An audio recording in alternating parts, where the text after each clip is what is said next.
episode 263 of In Touch with iOS, the show that talks about iPhone, iPad, Apple Watch, Apple TV, and related technologies. I am your host, Dave Ginsburg, and it is Macstock weekend. We've got together with everybody, all of our friends. We were just at the Macstock BBQ. We'll talk about that in a little bit. I get to be here at my lake house with all of my friends and to see Brittany Smith for the very first time in person. How you doing, Brittany? I am great. It was amazing. We got to have our first hug. Yes. It was spectacular. It was spectacular. I'm so glad you're here. We've got the lake in the background. We're enjoying the weather, sitting outside, so you might hear some stray noise, but that's okay. Jeff Gamet, I'm so glad you're here. I got to see you in person for a long time. We had our big, long hug. How you doing, Jeff? We did have our big, long hug, and no matter how long we hugged, it didn't get awkward. No, it didn't. It didn't. Your beach house? This is beautiful. I love that we're sitting on a lake together recording a show. Yes, this is awesome. And last but certainly not least, Chuck Joyner's here, and so glad you made it. We saw each other earlier this year at CES, but glad to see you again. How are you doing, Chuck? Stop bothering me, David. I'm enjoying the weather. It's fantastic here. It's absolutely gorgeous. Yes. No, it's great to be here. It's great to see you. Yeah. And Britt and Jeff and everybody we saw last night at the barbecue. Fantastic time. Yeah, it was a lot of great times. So, but we're going to do a bit of a show here this week. We got some topics, some news stories that happened, some Apple Maps news, but we'll probably talk a good chunk of the show about the Macstock pre-festivities, because we're not going to be all on stage until the weekend as we record this. So, but let's go ahead and hit some of the stories that caught my eye this week. Threads. Are you all on Threads? Did you make it all on Threads? Yep. No.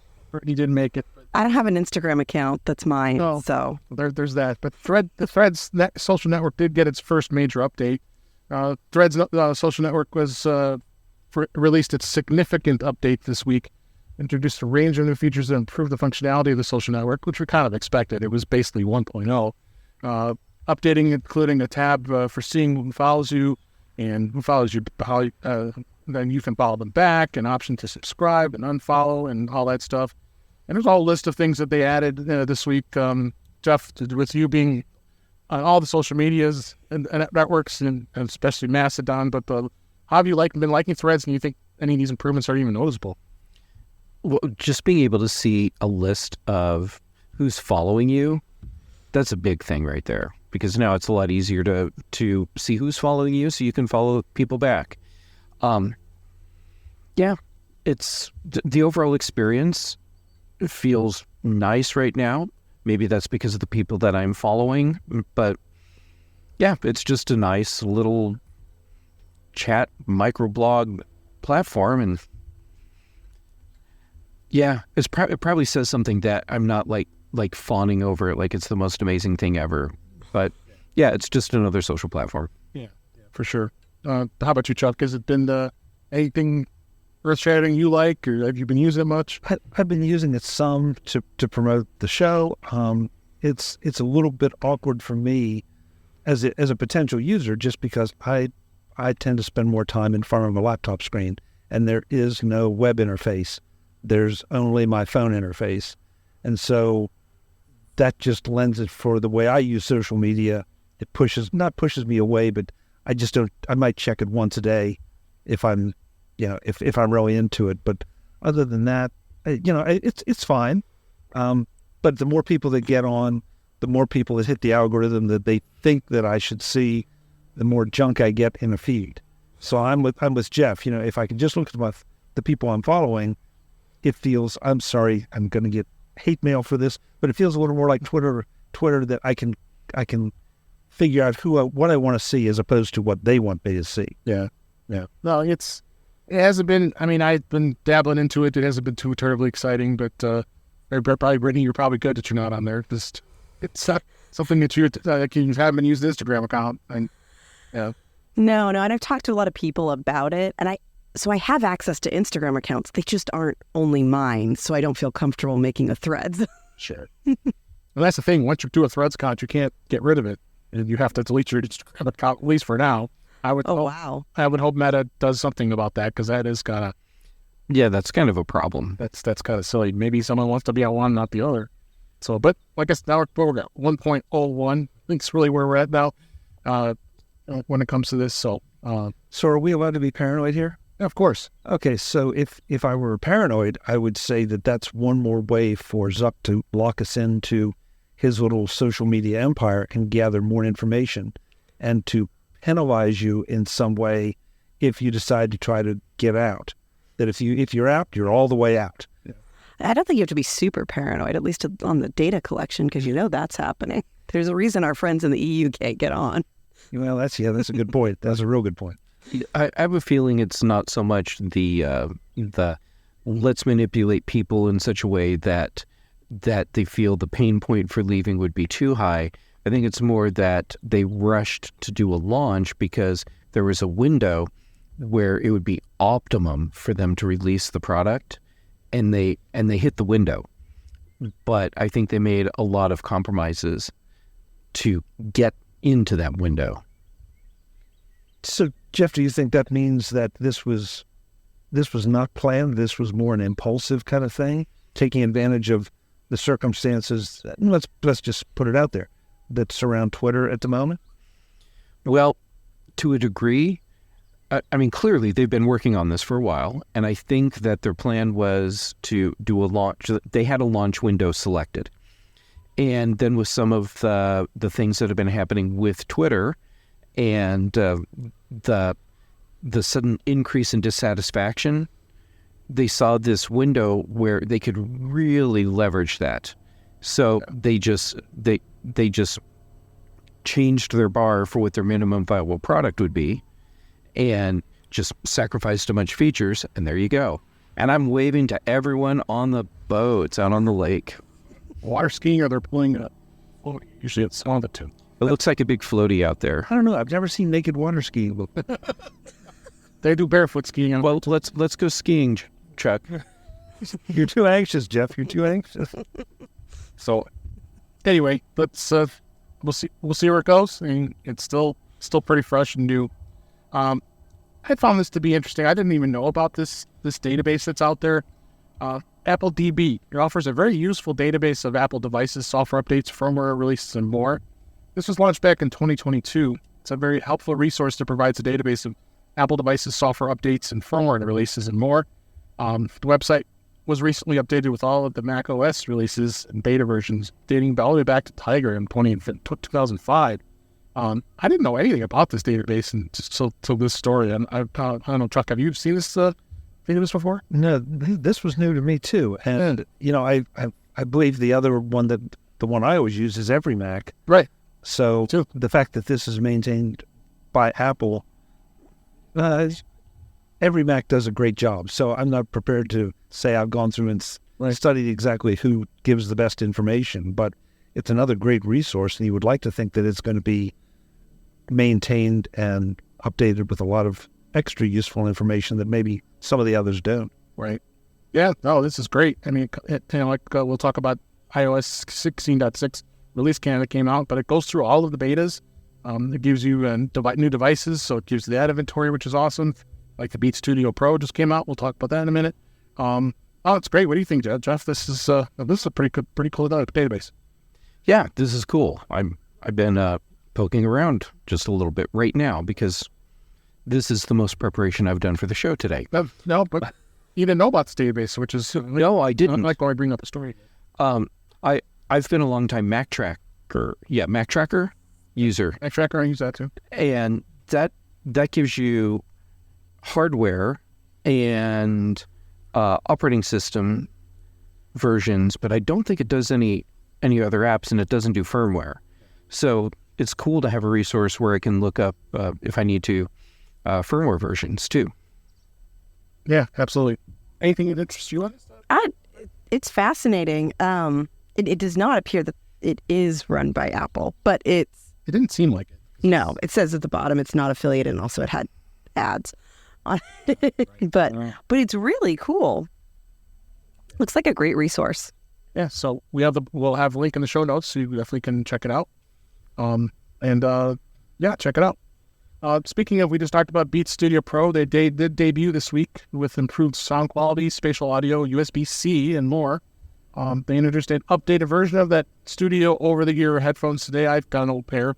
that I got, I think, free 1 year when I bought a Mac, so I haven't used them in quite a while. But this is the 4th generation model, and it's dubbed the Beats Studio Pro. It's a $350 headphone. Comes 15 years after Dr. Dre and Jimmy Iovine debuted the original studio headphones, has their brand name. It's maintained the same look, and they really haven't done a lot of major change to it.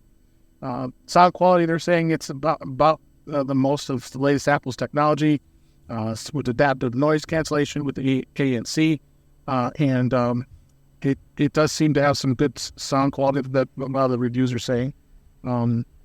This is something you like, Jeff, being the audiophile you are. These are just some new headphones. I don't know. I've never been a big fan of Beats headphones. I would like to hear them because I haven't listened to Beats in years.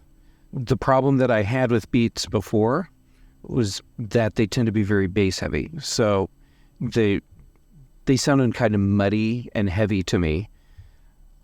That said, I haven't listened to them in several years, so I'd like to hear these before I decide that I don't like them. Yeah, definitely.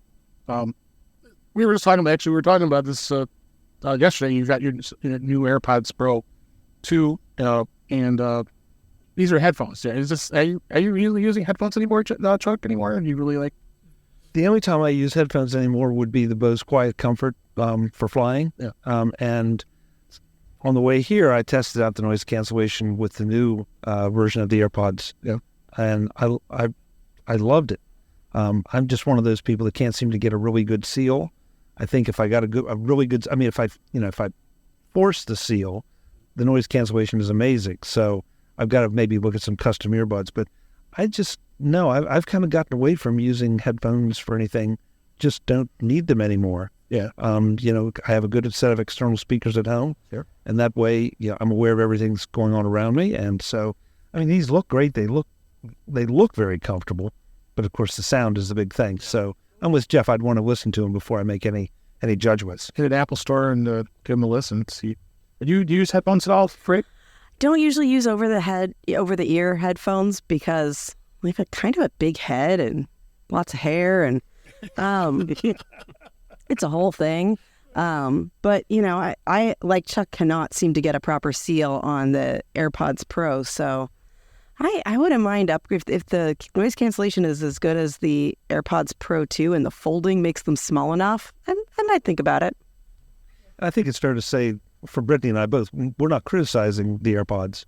It's just our particular ears, the stock earphone. They could offer some more tips. Well, they could offer some more tips, but trying to fit your ears is a pretty specific thing. So, and there's some other companies out there that make some that, you can always get ear molds made and all that. So, I'm thinking more of the technology in the devices that is so good.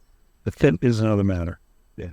So, we'll check them out. And when any of us get to listen to them, we'll definitely report back and let you know. All right, sure. The Apple Card has been pretty active in the news lately with Goldman Sachs considering selling its share of Apple Card. But this story was really interesting. The Apple and Goldman Sachs is crediting some customers who had long waits for savings withdrawal requests. Some customers had a very poor experience with their Apple savings account handled by Goldman Sachs. They're receiving a one-time credit, according to an email that was received. The Mac Rumors is we're quoting here, and a reader that says that the person made a withdrawal in May. It took well over a month to finally get their withdrawal, which I find that to be absolutely ridiculous. They're giving them a goodwill credit of $100. It's really not clear how many Apple Savings users had received these credits. I didn't do it because I've been smart and not really withdrawn anything. I want to keep it in there and make that 4.15% on the savings account.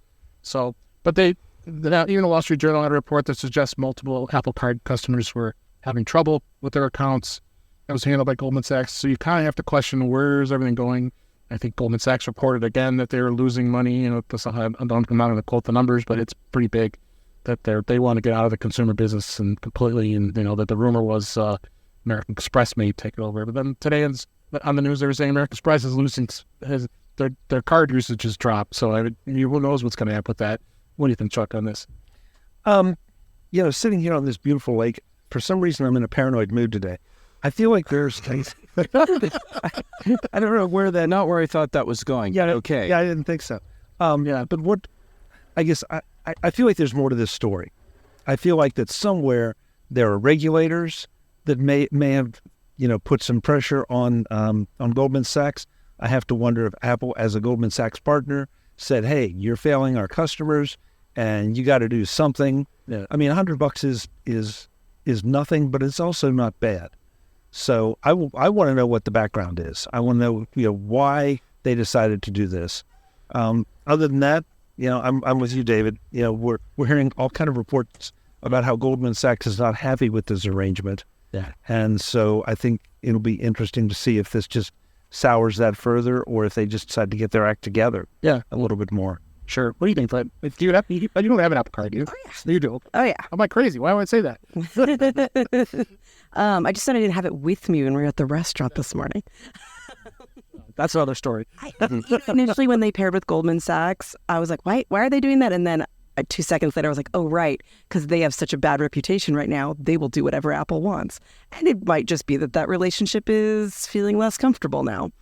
I think it was a reasonable thing to do. And yeah, I would not be surprised even a little bit if Apple was like, oh, no, you cannot do this because our name is on it. Indeed. So I don't know even who's providing the money, but you got to do something because that's not okay. I mean, somebody could have been out a lot more than $100 if they needed to access their money quickly. So. Yeah, I mean, it just seems like, T-Mobile Money is another example of the bank that I have that account only because they would give 4% interest if you make purchases throughout the month, and then so that was kind of an incentive.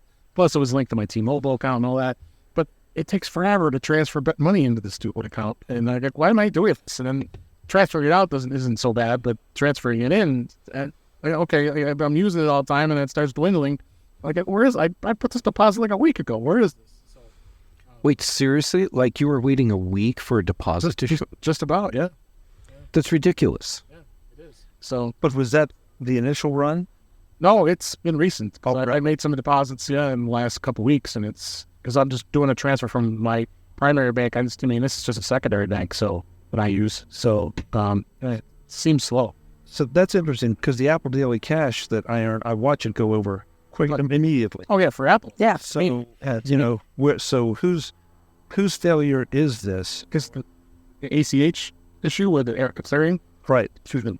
Or is it Apple's in some way, or is it Goldman Sachs, or what's going? And in this case, T-Mobile with their bank, it's Consumers Bank or whatever they call it. But no, whose fault is it? It's Goldman Sachs' fault in this case. So, Chip, do you have any thoughts on that, Chip? Yes, it's Goldman Sachs' fault. Yeah, 100%. And it isn't a situation of there's not enough money to dole out what people were trying to withdraw. I think this was administrative, technical, something like that. And Brittany, I think you were right. Apple said, look, you're making us look bad. You're going to do something about it. Well, Apple just has one of those names that when you put it next to something negative, the headline's going to skyrocket. And they can't afford it. Apple, Disney has that too. A lot of companies I've followed over the years apparently have that reputation where if anything goes wrong, someone is going to run with it. And you just can't let that stuff go. They can't. So let's hope this solves it, and who knows where it's going in the future. We'll see what happens when Goldman Sachs gets out of the business whenever they can. This last story, actually, it's it was interesting. I caught my eye. This is a Mac Rumors. Someone did a review of this Ember Travel Mug 2. We won't get lost with Find My integration. Ember created this device. It's not a device. It's actual travel mug. It's an electronic travel mug that adds that Find My feature. But you're wondering, why would your mug need a Find My? I agree with that. And it's with great explanation. It's a nice to have add-on on a product that's positioned, but it's a small luxury. It's $200 for a travel mug. Oh, so left mugs places. I think this is a great idea. Yeah, so I just thought, all of us started using one mugs here and there. But go ahead and tell us, Bert. I lose things all the time. So sometimes when I'm looking at something that is an expensive splurge that I don't really need, which an Ember mug would be one of them if I were looking at it, that could be the difference between me getting it or not, because I walk through this thing of, well, are you just going to lose it anyway? And so, I don't lose my devices very often because they're high priority. But having, I think it's a great idea. Yeah. So is this something you would do, Jeff? I don't think I'd spend $200 on a mug. If I'm going to spend $200 on a mug, it better have Find My built in. That said, I'm probably not going to spend $200 on a mug. I mean, this does have heat controls, LEDs at the bottom to let you know if the status of the cup is, the temperature, whether the cup is empty. So it does have some other things other than Find My. If I were a commuter, this mug would be very appealing. So it does say you can swipe from your iPhone. You can change the temperature. So it's got some advanced stuff, and you're not just the Find My. I don't think, Chuck, is this other thing you would get, Richard? No, I wouldn't, because it doesn't fit any use case I have for a mug. Right. That said, this feels like it's at the intersection of a lot of really nice features that are expensive but might be worth it for some people, and the idea that not everything in life has to be internet enabled. This is true. And so, I don't hate this. It's not for me, but Jeff just made a great point that honestly I hadn't thought about it in those terms. For a commuter, this may be an outstanding thing because they don't want to leave their mug. They want to be able to make sure they know where it is, and also have the information about what's in it and how warm it is and all those things. So, yeah. Changing the temperature from your phone, to me, this sounds ridiculous, because what I'm picturing is you've got the mug in one hand, your iPhone in the other, and you're sitting here changing the temperature on your phone for the mug. Why don't you just hit the buttons on the mug to change the temperature?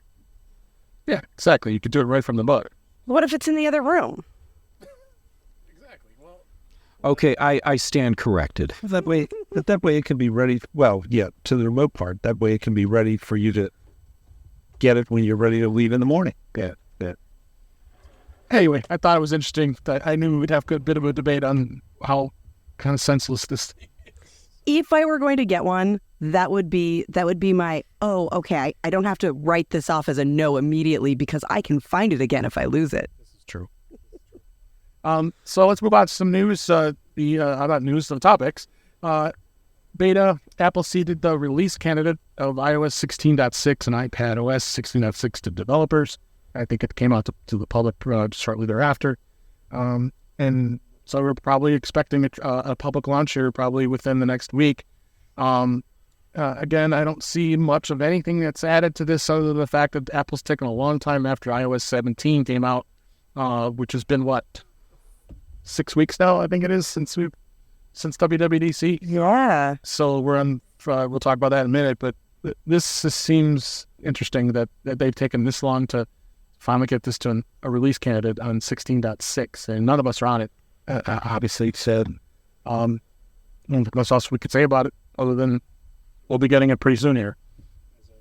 Final release. Well, you won't because you're in the beta world. I'm on the 7. I dropped the 16 beta to move to the 17 beta. So they also had this for tvOS as well as watchOS 9.6, tvOS 16.6. So, as I mentioned, iOS 17 beta 3, I believe that's what we're on now. Britt, you've been on it, and then you've been having some challenges as we were traveling back here to the lake house. Your battery life has been getting... Oh, my battery life is awful, but I did just dip below the official service recommendation battery life. Because, my phone is getting close to 2 years old. I know it's ancient. That's stone knives and bear skins. I know, right? The mini's gone, so you got to stay hanging out. I have to use this one until they'll give me another one. I've had issues with Spotlight. It's really slow, and I don't know if it's just because I have a ton of stuff on my phone, but it'll just sit there thinking forever. Sometimes even searching the app library, it just won't come up with anything. Yeah, it's been hard for a person who likes to launch from Spotlight, but most of the other things are mostly working. No one else has experience here at iOS 17, so I won't dabble into that too much. There was a couple of things that I found this week interesting. Article talked about how you can get Siri to actually read web articles to you. The way it works is keep in mind, if you want Siri to read web content out loud, you first need to be using Apple Safari when browsing web pages. That makes sense. And as it stands, it won't respond to read requests in third-party browsers, so it depends on if you have most of us have Safari as their default on iPhone. And secondly, you have to have the web page you want has to be compatible with reader view. So because it puts it in reader view, so that's what it's doing. It's scanning reader view in here. And there's a number of methods that it shows to actually go through and read this. I don't know if you've tried this, Brittany. No, I didn't know about it till just now. There's another thing on your list to do to try this out, because I thought this was an interesting thing. We're always going to be finding some cool things coming with iOS 17 here. So I thought that was interesting. The other one piece I found here too was messages. Have you tried any of the new features in messages? In the messages app? I don't like them. I wanted to like them, and I don't. My stickers are split between other and stickers labels. You can't delete them without deleting the entire app. So, Taco Bell's on there. I don't need to use stickers from Taco Bell, but I'm not sure if I really want to delete the Taco Bell app or the Alaska Airlines app. And You must have had a taco. it was the first beta feedback I sent to Apple was I can't find anything and I can't get rid of stuff. How about check-in? Have you tried that at all? No, I have not tried the check-in. That you have that, and then it's interesting how that works. And then you just talk about stickers. Yeah, I think stickers is a lot. You're a big stickers user. I think a lot of people. I happy. haven't been this summer, and that's really sad. So, but yeah, I mean, as we go here, we'll be learning more and more about this as it gets to the end of the beta cycle, which we're hoping iOS 17 will probably be out in September timeframe, like it usually is. So, and stuff like definitely going to be interesting to see where this is. So, Oh, I was just trying to check in.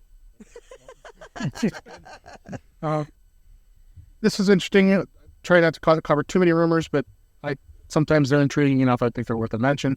The current Apple TV, the 4K, was released in November of 2022, so that's just about a little less than a year ago. It's got the A15 Bionic chip, and we've got the large 128 gig storage option, slightly thinner.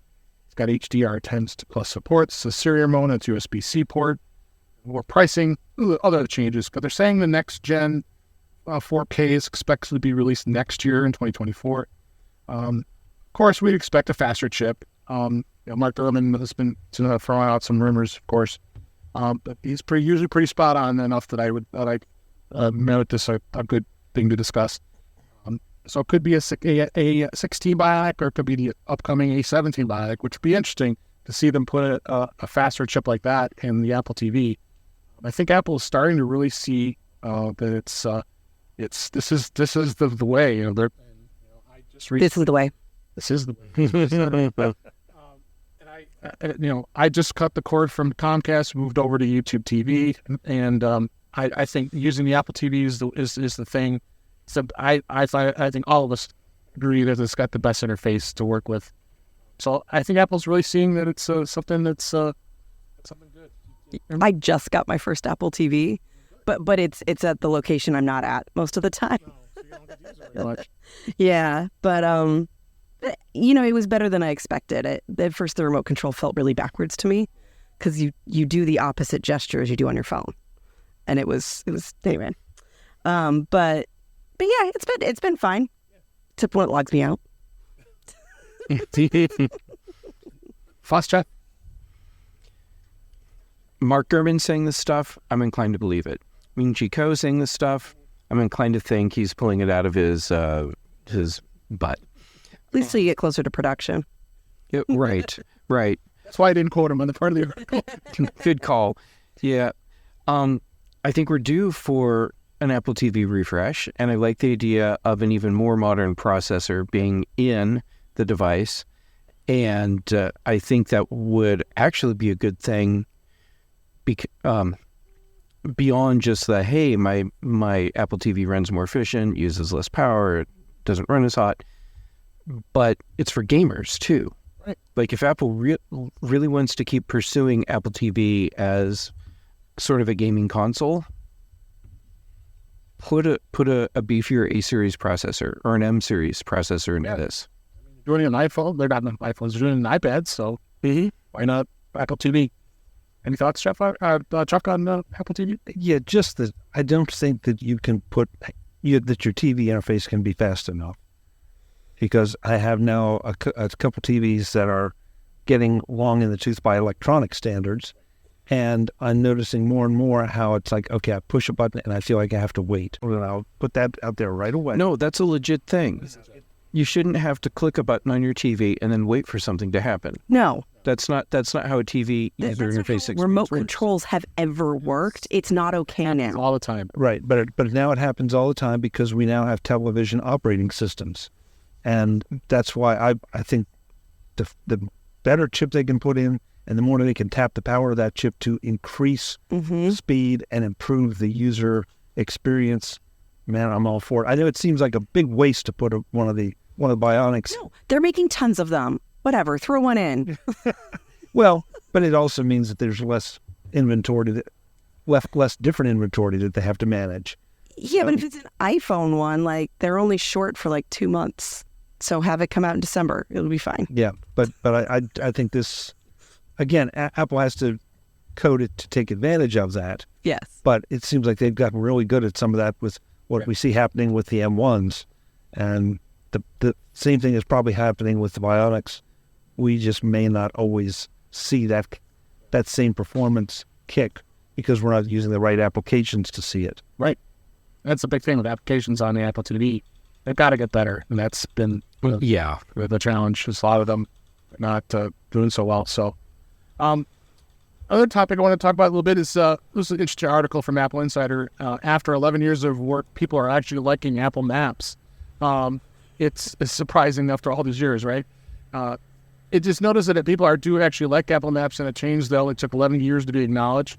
Apple has said that it could be characterized as a terrible start. If we remember correctly, back in 2012, it was a mess. Apple had the press releases saying, we messed up. We got to get this fixed. But I know a lot of people. My wife, she just walked out. I'll go. She always seems to always gravitate to Google Maps. I says, honey, I can't do it on the screen when I have Apple Maps are ready to go. So I'm so used to using them, but I think it's something that they've done a much better job with it. I mean, they've been doing a lot of upgrades and iterations. I think that has made a difference. And I think you guys talked about this earlier this week on Mac Voices Live. So I wasn't there, unfortunately, because I was away. But what was the consensus of Apple Maps? I think I like it. I use it. I assume you do. I do, except that, and I said this on the other show, that I prefer Waze for driving, not for the map part, but for the real-time interaction with other drivers. Okay. So 2 miles ahead, a car pulls over and sets up radar. Yeah. There's a fairly good chance that I'm going to have notification of that from other Waze users that are just ahead of me. Right. That Apple Maps doesn't have that. On the other hand, I'm broadcasting where I am every second of that trip to Google, and so I'm not sticking my head in the sand. I'm making an informed decision that not getting that ticket is probably worth it a little more to me. Apple Maps does have a similar feature. It's just not as accurate. Like it doesn't get updated as much. Right, because you don't have real-time user feedback. I just had one where it said, has this been cleared? I replied before I saw that it had not been cleared, that it had been cleared. So I didn't give it very good information. But I only did it then because there was somebody else in the car to hit the button for me. But was that a construction situation? Car by the side of the road. Oh, really? Mm-hmm. Okay. Yeah. So they're starting to, but it's very in its infancy, whereas Waze has had it forever. Right. And so you have the issue of all those people using Waze putting all that information into it, as opposed to, having to train Apple Maps users to turn on Apple Maps and B, report the things that are on the road. So, and I don't know how you report it, honestly, because I didn't see an option for that. It just said, can you verify? yeah, well, that's something I was going to go and look. I thought maybe I'd miss it that they put it in, but I don't know where they get the initial report. yes, I mean, but the overall experience is great. If I need walking directions somewhere, it's Apple Maps every time, Right. without question. Right. I agree. Hey, Jeff, you've been waiting. You got to tell us your opinion. No, I'm just enjoying looking back and forth at whoever's speaking, and Something we're not used to. We're Strange. right. Now, I prefer Apple Maps in general, and I think the driving directions are far superior to Google Maps. The downside to Apple Maps is that it's not as obvious to business owners how and why to get their businesses into Apple Maps. So if you need to search for a business, search for it in Google Maps, and then put the location into Apple Maps so you can get there more efficiently. Which is kind of stupid, but that's my travel workflow. I prefer it. I prefer Apple Maps. I try to use it as much as I can. Once I go into Google Maps, I'm like, this doesn't. I don't like the Google Maps interface. It's not that great. But like Jeff, I use it to look places up because it's way more likely. Because I've also had Apple Maps in the last year and a half take me to a place that wasn't open anymore. And in the last year and a half, I've had it give me completely wrong directions to some other place that wasn't where I was going, and had to call the appointment. I was like, I'm here, but I can't find it. And they're like, oh, yeah, you're like a mile away. But haven't you seen that with normal Google searches, as far as businesses being closed, that things haven't been updated? Because I assume they're pulling from the same database. No, They are not. Apple and Google are not pulling from the same No, database. sorry, I meant Google searches as opposed to Google. That I think they're pulling to the same database. And so if it's not listed as closed or whatever, then you're going to get bad data wherever you go. Yeah, I just haven't noticed an improvement yet in searching for an Apple one and getting accurate data. It still seems to be a little bit more accurate on Google. And, there's more people using Google. Mm-hmm. Interesting. It was interesting article. Interesting to see where things are going. I can't believe it. It's been 11 years. It seems like yesterday we're reading that news release. Hope so. We messed up. Last topic here before we get to talk a little more fun things. And this is always fun, but Macstock did festivities here. Is when is the best time to buy an iPhone? Probably not right now. We're actually in July as we're recording this, and who is in the market or is not in the market? I had a family member that had to get a new iPhone, and I suggest to her that she's on the SE second gen. It was it's getting tough to work with. The battery life was diminishing, even though the battery is it was just a solder 70%, like Britt's phone. So I finally said, let's get the iPhone 14. You'd be so much happier. Yeah, it's a little bit bigger, but in this case, I thought this was a good thing, and she's very happy with it, and even got it in yellow. So I mentioned this a couple weeks ago. But yeah, I think right now we're kind of right on the cusp of deciding where is the best, when is the best time to buy the iPhone, and probably I would say not right now at this point, because September, October generally is going to be when that's going to get released. So what do you think, Mr. Jeff, on this?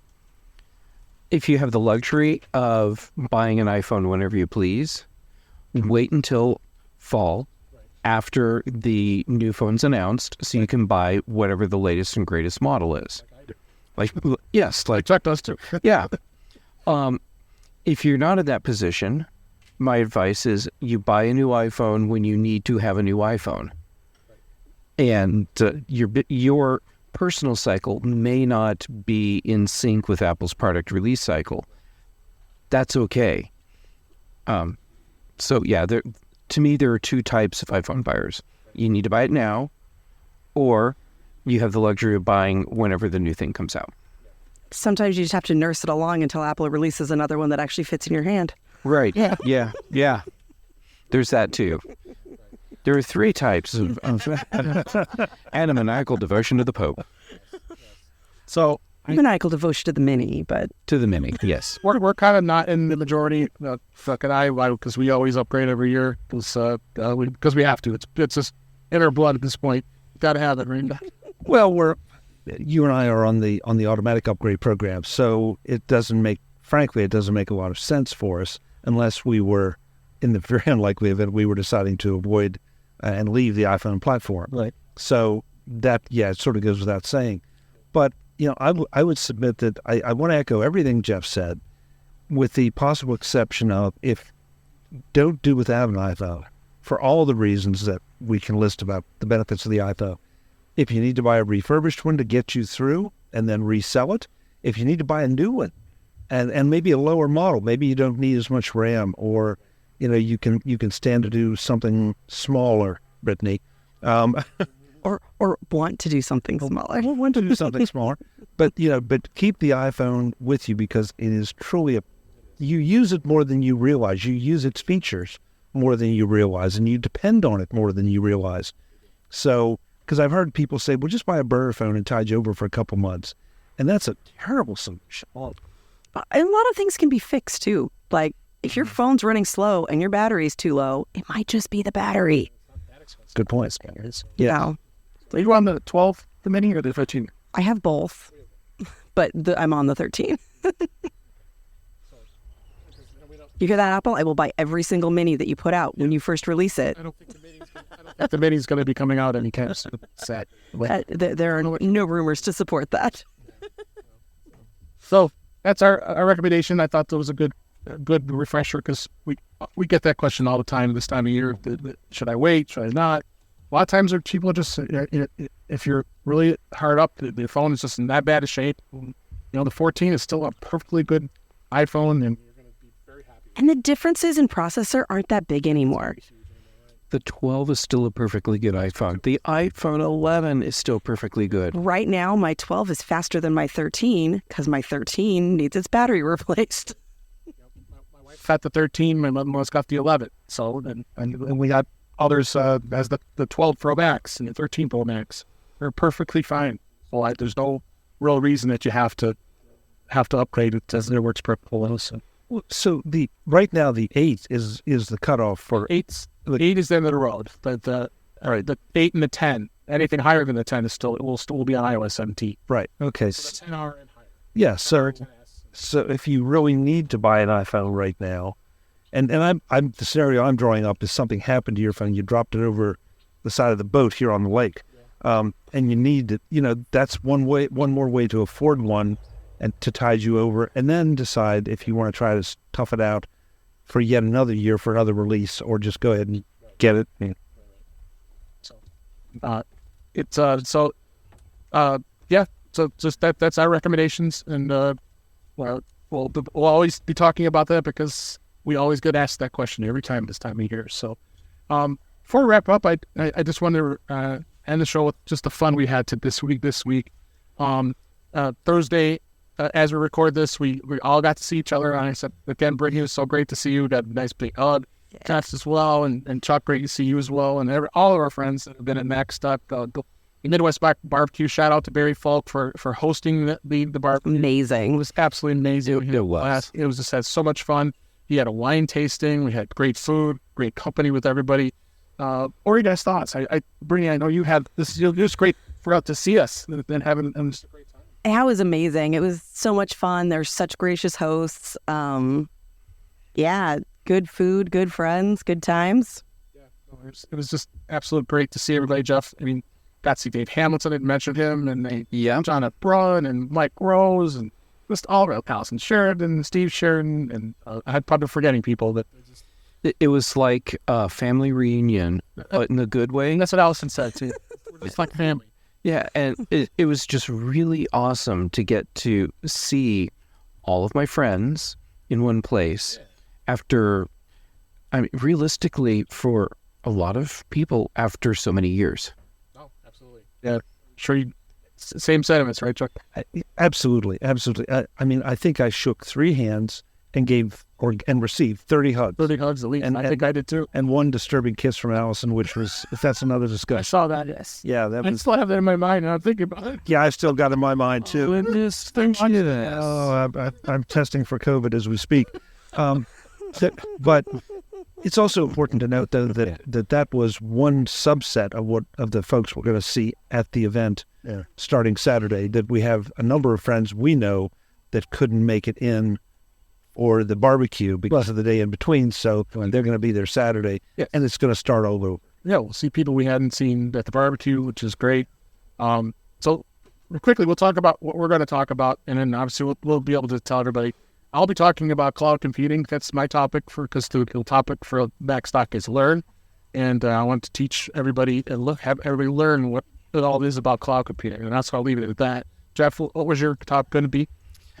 High-res audio. So we're going to be learning a lot more about high-res audio because you're very well-versed in sound. That's going to be great. And Chuck, you get to open up the show. So, it's kind of an honor. You get to open up the show. Chuck's the keynote. No pressure. Yeah, no pressure. Exactly. Yeah, exactly. I took Mike's theme and spun it a little bit, and I'm going to talk about learning and to live in the future or get stuck in the past. Okay, great. And we'll be feverishly working on our presentations in here to finish up and tweak things. So, and the brilliant, last but not least, what are you going to talk about? I'm going to talk about finding ways to work smarter instead of harder, and probably have a little how to do it with automation specifically at the end, since this is just the right audience for it. Great. So, unfortunately, by the time you hear this, the show will already probably be past, or will be a recording once it gets released. But you can get the recordings. Get the recordings, but you still can get the pass. You actually can register after the fact and to get the digital pass, so you can watch all these videos at the end. So still go to Macstock.conferenceandexpo.com to check that out, and definitely we'll be able to have some great stuff that you can see after the fact. I highly recommend that. So I think it's something that's going to be just a great thing, and we're sad that some of you won't be there, but we're going to be able to share it with you anyway, and then you'll get to hear all about it next week. We'll be back on our shows on MacVoice Live as well as here on In Touch with iOS. So with that, let's go ahead and wrap up for this week. We're a little bit early, but why not? We've got to go enjoy this lake that we're looking at right now. So, and that's a wrap for this week. Please send your comments, questions, and suggestions to our email address, which is feedback@intouchwithios.com. You can follow us on Twitter @InTouchWithIOS, as well as on Mastodon @InTouchWithIOS. Support the show by buying me a coffee at intouchwithios.com/coffee. We'd really appreciate it. You can become a patron of the show by going to patreon.com/intouchwithios. We have 2 tiers available, and we would really appreciate it. Usually we're live streaming on Thursday nights at 8 p.m. Eastern and 5 p.m. Pacific on our YouTube channel, which is youtube.com/intouchwithios. We won't have a live stream this week, but we had to improvise. We're having some fun, so we didn't do that this week. But you can always see that, and you'll be able to hear the past shows as well as past live streams. Visit In Touch with iOS magazine on Flipboard, where many of the topics we discussed are flipped into that magazine. The link is our show notes. You can subscribe to the show in your favorite podcatcher, which includes Pocket Casts, Overcast, Apple Podcasts, and many others. But better yet, go to our website at intouchwithios.com, where all the links to all the ways to listen to us are there. I am Dave Ginsberg, and you can find me on Mastodon @DaveG65, as well as Twitter. Brittany Smith, so great to see you in person. It is so great. Thank you so much for having me, Dave. Where can people find you? I have a Mastodon. It's pdx.social, ADD Liberator, something in those orders, some order of that. If you want to reach out there, or a lot of my website stuff can be found on conquer.consulting. Jeff Gamet, thanks. Oh, great to see you in person. It was such a long time. Yes. Great to see you. But where can people find you? Well, when we're not hanging out in person, you can find me on social media. I'm Jay Gamet on basically everything. I'm most active on Mastodon and Instagram. Then shows. And here's Chuck. So I can ask you to your face, how is it that you keep letting me on Mac Voices Live? It's just pure entertainment, Jeff. Entertainment. Okay. He's worried he wouldn't have an After Dark show without you. All right, transfer private. Yeah, it's too bad we didn't record the drive out here. It seemed pretty quiet to me. What was your title? After Dark on the Road? Yeah, After Dark, Unleashed. Okay, other shows. Dave, it's so great to be doing In Touch with iOS Live, so thank you for letting me on your show all the time. Then, Thursdays, the British Tech Network, the Big Show, then Fridays on the Mac Show, and then also the Context Machine with Brand Chaffin. Awesome. Last but certainly not least, Chuck Joyner, thanks for being here, and it's great to see you in person as well. It is, David. It is. Our gap wasn't quite as long because we saw each other at CES, but that doesn't take anything away from it. And this is only the second time I've seen Brittany in person, and Jeff and I haven't seen each other for years, so this is just an extra special week to us. You can find everything I'm doing at macvoices.com, as you both alluded to, all three of you, I think. Mac Voices Live, Tuesday nights, 8 p.m. Eastern, 5 p.m. Pacific, whatever time that is, wherever you are. On YouTube at youtube.com/MacVoicesTV. And if you can't make that, don't worry. All the craziness ends up in the feeds sooner or later. And on pretty much all the threads, all the socials, including Threads, including Mastodon, including T2, and now Blue Sky. I got Blue Sky. I'm at Chuck Joyner. Great. Thanks, everybody, for listening. I hope you enjoyed the show. We enjoyed doing it because we got to enjoy this beautiful weather and be by a lake. So, and for that, thanks again, and we'll talk to you again next time.